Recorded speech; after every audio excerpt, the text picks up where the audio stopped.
Hey guys, MinishCap1 here. This is going to be the first episode of a series that I'll be doing, showing how to learn how to proxy on Singed. I'll be spectating my own games and showing you guys my thought process, how I watch the map, what to look for, how to pressure the lane, proxy safely, and more. I haven't done videos like this in a long time, so if you guys have any feedback, please leave it in the comments so I can improve the format for future videos. Also, don't forget to hit that like button if you like the video, dislike if you disliked it, and subscribe for future content. So without further ado, let's get right into it. The first thing that I want to talk about is the myth of proxy singed while I set up this level 1 invade for the proxy. So I want you guys to understand this very clearly. There is no such thing as proxy singed anymore. Okay? You proxy when you play singed, but you also have to lane. The best singed players, they know how to proxy, and they know how to lane. There is no such thing as a purely proxy-oriented playstyle anymore. Pure proxy playstyle is way too nerfed and you just hard feed. It is not worth it. Don't do it. You have to know how to proxy and you have to know how to lane. That being said, this video will show you how to proxy properly. So getting right into it, you wait here if you're proxying into red side, level 1, or you wait here. Don't walk into the tri-bush because you can get poked by the enemy top laner. Walk in at about 1 minute 10 seconds. Because the minions now spawn at 106, so you walk in 1 minute 10, that way you can just walk up here and catch the wave. Now, level 1, we pay attention to where the enemy top laner is. If the enemy top laner is in lane waiting to harass you, we assume that the jungler started blue. If the enemy top laner is not here, then we assume the enemy top laner is leashing. In this case, I assume that the enemy jungler is leashing because Cho'Gath is not here to harass me. If the enemy top laner does show to harass you, you can go ahead and pop your ghost at level 1. It's absolutely worth it to pop your ghost at level 1 to avoid harassment, so you can finish your third wave so they don't stop your proxy. That's also the best way to stop proxy singed is just harass the fuck out of him at level 1, so he has to recall early. So here, I go over here to check red buff. I see he's not on red buff, so I know he started blue now. Then I walk over here and put the ward over here. This is one of the best spots to ward with Proxy Singed if you're playing with the Ghost Poro rune. Ghost Poro, whenever your ward dies, it gives you 2 AP. Then if the Poro gets spotted that it leaves behind, it gives you 2 more AP. So enemy junglers will always walk through here to go Raptors and red, and oftentimes to get to their Krugs. So it's worth it to drop the ward there because you'll get activations of your Ghost Poro. All right, moving on. After that ward, I know that Sylas started blue. Walk up here and we continue to proxy. What you do if the enemy jungler did start red is you have to drop your proxy and you have to go lane normally for a bit until the enemy jungler leaves and goes to farm blue. You cannot continue this proxy if enemy jungler started red because they will gank you and kill you with the enemy mid laner or top laner. So here, going for the third wave proxy, I have a few choices here. You can either leave this cannon alive and let it execute you, or you can just kill the whole wave and then recall or execute. Prefer to execute because it's faster to execute and respawn before level 4 than it is to actually just recall and then run the lane. So I actually decide to, I think, kill the whole wave, right? Yeah, I do. Irelia is setting up on this ward. Actually, she also knows Sylas is not there because the ward gave her vision, and she knows Sylas was starting at her blue. So Irelia is over there. She looks to fight. I was about to execute, then I see them two fighting, so I decided to try and walk down that way. He flashes away, backs off, then I go ahead and start my recall. He tries to stop me, decides it's too late, so I go ahead and get my back off. Alright, I buy boots and a refill potion, run back to lane. Starting items I should have talked about before. You can start with Corrupting Potion or Proxy, but I like to start with Doran's Ring or Dark Seal because the extra AP to push the waves a bit faster is very useful, especially when you walk back in the lane. The extra AP to just shove the wave faster so you can set up your proxy again is really important. So here, I'm talking about laning. Again, you have to know how to like lane and push properly without taking too much damage on proxy singe, so you can like, again, avoid getting poked out before you start your proxy. Here, just trying to avoid the Cho'Gath and powered autos when he has grasp and just farming, pushing, constantly pushing. We know that Sylas is over here because of a ward that was dropped on the red buff, so I know he's not over here ready to gank me, so I go ahead and walk behind tower and start proxying. Shyvana pushes him off of the red buff because he's weaker than her, and she kills a pink ward, or pink, not red, I don't care what anyone says. Knowing that he gets pushed off of red buff because I have vision over there, I go ahead and continue to proxy. I know now that I'm in little danger from the Sylas. So this is actually really important what I'm doing up here. I'm pulling the wave away from Shyvana, my Shyvana, allied jungler, whenever she's killing the Krugs, because if the wave is too close to your allied jungler when they're farming, you will lose EXP. They will leech your EXP. It's not intentional for them to do that. They don't realize it's happening, but you will lose EXP. If I didn't pull the wave up top, I would have not gotten level 5 here. So here, because I know, again, Talus is not here, because he had to back off of red, and then Shyvana's clearing, and he's not fighting her, just go ahead and keep Proxying. Farm, farm, farm. So here, I walk down again to put the ward there to try and get some Ghost Core activations. I don't think I've gotten any activations yet. Oh, I actually have spotted him once then. So that way I've only put one ward down, but I've gotten 4 AP out of it. Ghost Core is really good on Proxy Singe. I recommend it. If you're playing Proxy Singe, just have to know where to ward properly to get the most activations out of it and get that 30 AP as fast as possible. All right. Now I'm going to go ahead and back because I have, let me go ahead and pause and show you guys the map state. I have no idea where Sylas is. I know where their bot lane is. I know where their mid lane is. I don't know where Sylas is. Sorry, I don't know where their support is actually because she's in fog, but she's just back here chilling. But I don't know where Sylas is, and I don't have enough health or potions to keep proxying, so I'll go ahead and back here. All right, go ahead and channel the recall. By blasting one here, early AP is really, really, really important on Proxy Singe. You can melt those creep waves. Versus ranged champions, you can go early tier 2 boots. Recommend AP versus melees though, so you can go ahead and keep farming fast. Keeps you out of the lane longer too. So Cho'Gath actually TP's mid here to try and fight. And I have two choices here. I can follow him with my teleport, I can keep pushing. So it seems like my team is actually doing kind of okay. He gets a kill. But I can't really help that at this point because, you know, I could have TP'd, but if I TP now, it's too late and I don't get value out of my push. So what I do instead is stay top and I push 2 tower plates here. So even though Cho'Gath gets a kill, he used a TP for it and I get 2 tower plates, so I'm actually ahead of him in gold. Let me show you guys that right here. Yep, I'm ahead of him in gold. He has 4K, I have 2.6K. All right, so here you don't actually want to, let me just rewind that really quick and illustrate this for you guys. So whenever you're going behind tier 2 and tier 3, you don't want to pop out when the enemy has vision of you, right? You don't want to just run here and wait for the minions to walk in lane. You always want to be watching over here where your minions are, right? Because your minion positions mirror their minion positions. Where your minions are, their minions will be. You always want to wait and see where your minions are so you can walk into the lane only when you need to. Don't walk into the lane and give them vision of yourself for free. Then they know where you are. Obviously, they assume that you're going to go for the proxy, right? But the idea of it is that you're creating a mental pressure on them by staying in fog of war until it's time for you to actually get the proxy. You don't want them to just know where you are and then take that mental pressure off them. You want them to always be forced to think about where you are so they don't have as much time to think about other stuff. You're trying to like take up as much of their like mental processing space as you can, if that makes sense. Again, doing it one more time, waiting to go in the lane until I see where the creep wave is. Or sorry, until the creep wave is... Well, let me repeat that. I'm waiting to go into the lane until the creep wave is out of fog of war. That way, I don't have to be in their vision more than I have to. I did see Sylas on the mid tower there farming, so I knew I was able to go for this. There is a possibility that Kiana shows up, but I have my ultimate, I have my ghost, I have a decent amount of AP, would be able to probably escape if that happened, if it's just her by herself. If it is multiple people, then I probably will die, but the Sylas is getting pressured so hard by trying to keep up with farm that he's not going for the risky play. The risky play would be to go for me, but if he goes for me and doesn't get the kill, then I waste a bunch of his time. Here, I see Aurelia fighting Sylas. That gives me a vision of where he is, so I can actually go and farm another wave.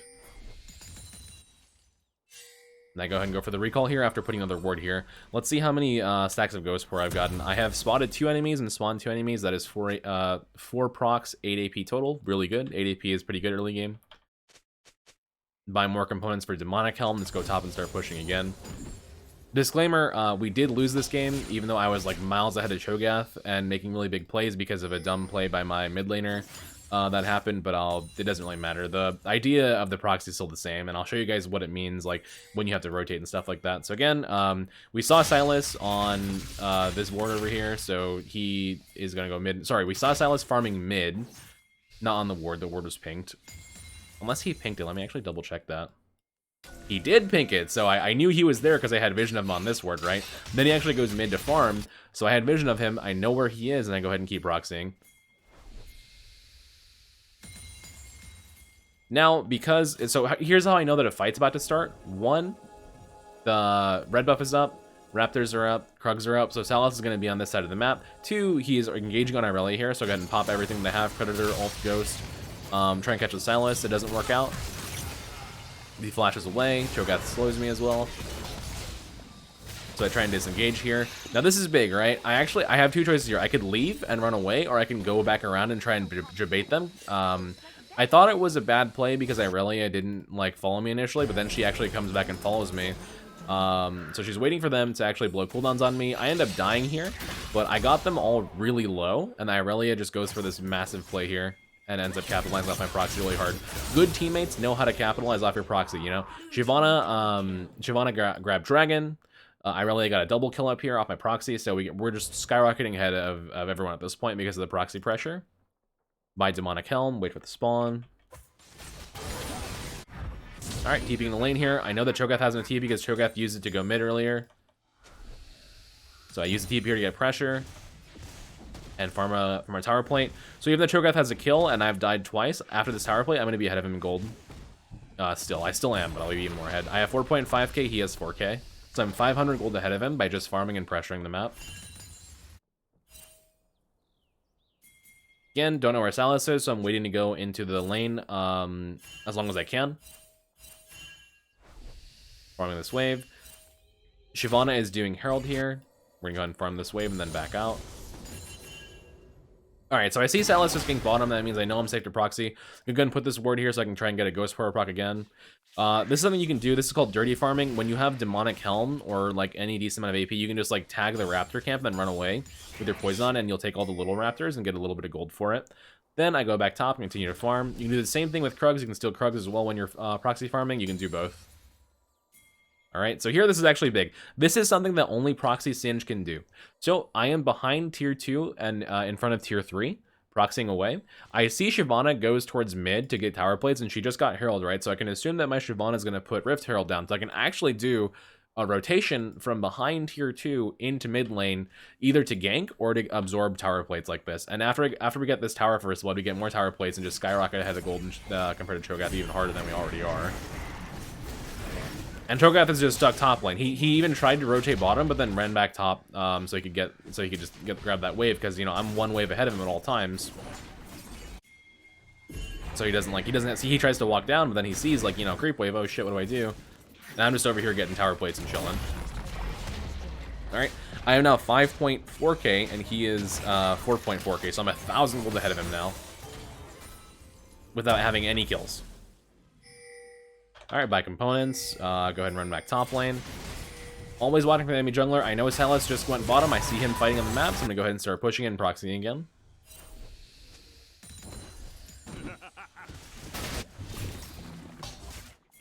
Alright, pushing. I see him still bottom, so I'm going to go ahead and steal his Krugs. Dirty farming them. Just getting ever so much farther ahead of Cho'Gath in gold. So I see Dragon's about to spawn. I also see Cho'Gath that is over here proxying away. If Cho'Gath is anticipating the spawn so I can rotate to Dragon, I know that my TP is down, so I have two choices. I can recall now, or I can grab a wave and then recall. Because I have Demonic, I can push the wave really fast. So I'll go ahead and grab the wave and then back and run a Dragon. You have to group with your team. Excuse me. You have to group with your team when the situation calls for it. If you do not group with your team, you are inting. There is no point in just proxying away while your team fights for objectives and you can't help them. Here, Cho'Gath TP's in. Team right there. My team gets Dragon. They flash and ult out. But because I'm super fed, I have so many items, I just go ahead and run the Kiana down and kill her. Pop the Ghost, the Predator, pop the Fling, grab her. Here, spread poison on these two. Fling him in. And then here, actually walk back to put the W down. And after this fight, we're just miles ahead.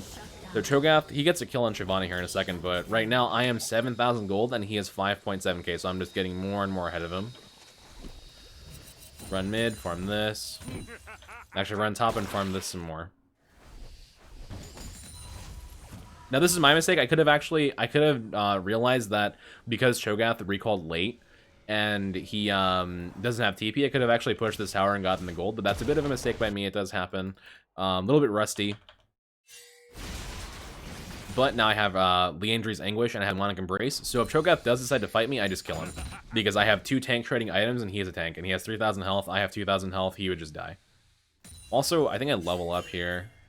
Alright, so I see Cho'Gath here, because Shyvana pops the vision plant that was right there, so I know where he is. I know he's running. I know he's probably going to come back top lane here, so I'm actually going to push this wave, get level 13. I push it so fast because my items, and I just wait for him right here. I start fighting him, do a little bit of damage to him, get him with a Goofling. Then I go up here and push the tower down because he's going to fight me for it, pop the ultimate. Then we just run him down with Liandry's Demonic and kill him. See how fast he's getting shredded by Liandry's Demonic. He's just burning to death. You don't want to go into melee range of Cho'Gath. He wants to poke you down with autos and E's, then ult you for the kill. So don't give him the free damage. Just kite him with poison and kill him like that. Alright, so after this point, the game kind of turns south a bit because my team starts to int a little bit, but I'm following the same procedures, wording that. I think I get Ghost Poro. I get Ghost Poro on the next Ghost Poro, so I have 16 AP so far. I'll get 18 AP and then 30 AP really soon afterwards. Then actually stay top and push this because I see that, again, Salas is bottom, my team's fighting bottom. I know Cho'Gath is dead with no teleports. I just pushed tier 2 top lane. Cho'Gath has 6.7k, 6.8k. I have 9.3k, so I'm still even further ahead of him. I'll take these Krugs and be even more ahead of him. So I actually recall with 9,500 gold, and he has 7,000, so I'm 2,500 gold ahead of him, which is quite nutty. So right here, yeah. So I'll illustrate this game or commentate this game up to the point where we start to lose because my Irelia made really bad game losing play. So I noticed the dragon's about to spawn. Run down there, grab the scuttle. And this is actually a good rotation by me. It's a good start to the fight as well. I actually pick off the Cho'Gath for free right here because I know he's going to rotate over. Alright, kill Cho'Gath for free. And then I tried to continue this fight by walking up into their team because, you know, figure why not? We're one kill ahead, but Irelia is over here like going for the mid wave, and then it ends up really bad. I'm gonna go ahead and stop this one here. But I hope you guys get the general idea of how the proxying is done and how to pressure the lane. I'm going to be doing more of these. It's a lot of information, I know, to pack into such a short video. But I'm going to be trying and getting better, more concise with my narration, try and get as much information across as I can, how to track the enemy jungler. The next one I do on this series will be how to proxy when you get stopped at level 1 or when you get ganked at level 1, which I think is a question that a lot of people ask me all the time in chat. Minish Cap, what do I do when I get ganked level 1? What do I do when they stop my proxy? And I'll be showing you guys next video of this, how to do that. So I ended this video. I am, you know, almost 3,000 gold ahead of Cho'Gath, mostly just through map pressure and tower pressure and good rotations, good macro play, good proxy play. But yeah, if you guys like this video, please give me a thumbs up. If you dislike it, give me a dislike. Please leave a comment with some feedback on what I can improve, what you liked about this video, what you didn't like about this video, and if you'd like to see more of these like proxy demonstration videos. But yeah, I thank you guys for watching again. I appreciate it. I'll see you in the next video. Bye, guys.